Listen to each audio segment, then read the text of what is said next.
Hello and welcome to Sonic Lore, where I retell the history of things in the Sonic universe. In today's video, I'll be retelling the events of Robotnik's Coup in the Archie Sonic Series. Before I can talk about how Robotnik took over Mobotropolis, I need to talk about Sonic's family.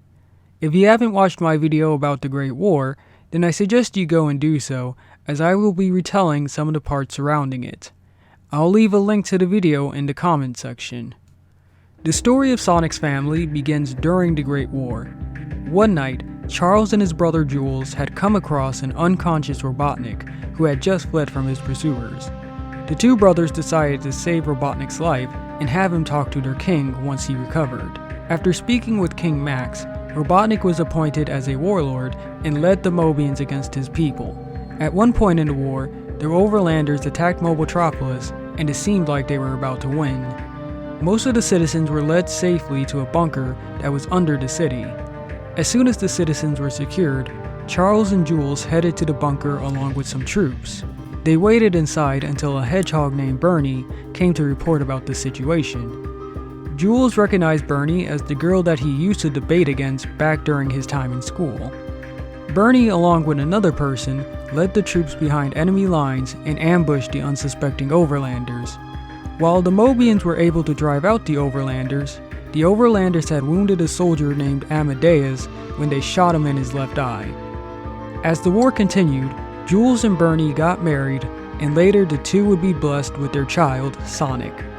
At some point in time, Charles, Jules, and Bernie were sent on a mission by King Max to discover what had happened to a rider named Kirby. The three hedgehogs followed up on a lead that said that some Overlanders had taken Kirby back to their city. They snuck into the city and encountered an Overlander. They chased after the Overlander so that they could see if he had any information on Kirby. Disaster struck when the Overlander shot Jules and mortally wounded him. Just when the Overlander shot at Bernie, she reflected the shot at him.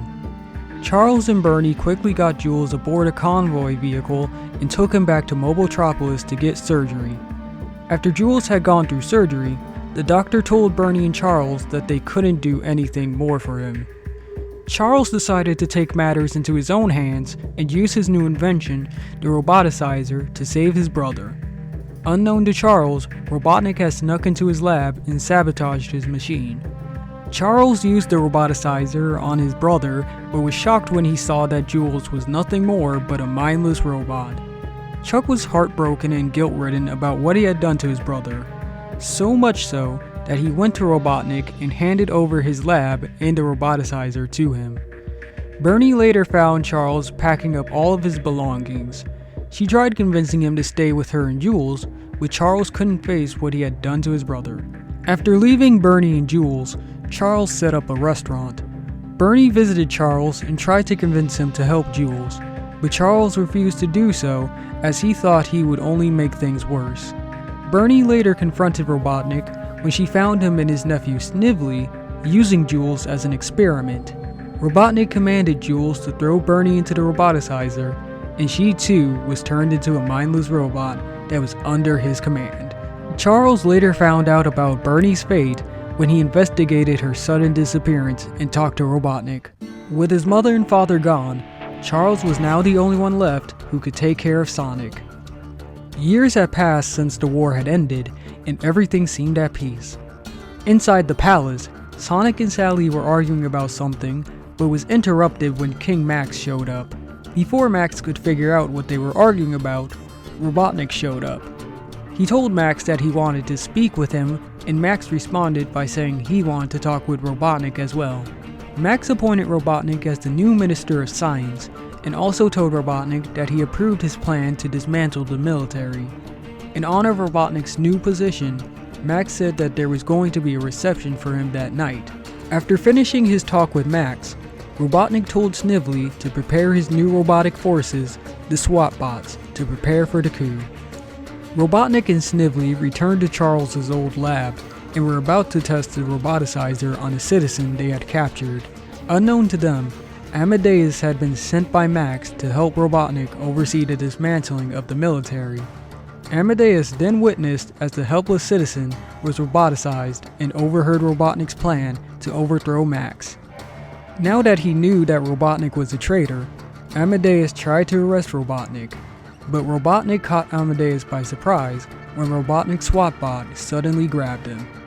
Amadeus was then thrown into the roboticizer and roboticized as well. Robotnik made sure to hide the fact that he had turned Amadeus into a robot by having him see his newly born son, Tails, in disguise. Later on that day, Robotnik initiated his coup and quickly took over the kingdom. He captured Max and established his dominance as the new ruler of Mobius. Robotnik's first order of business was to show Max the horror of his people being roboticized. He then threw Max into the Zone of Silence, the same place that Ix's Nagas and Kodos now dwelled. With the king gone and the kingdom's forces in shambles, it seemed that no one could stop Robotnik and his robotic minions. However, there was one small group whose bravery and heroism would stand up to the tyrant. But I'll be talking about that group in another video. I hope you all enjoyed this one, and I hope you all will stick with me for more. Thank you.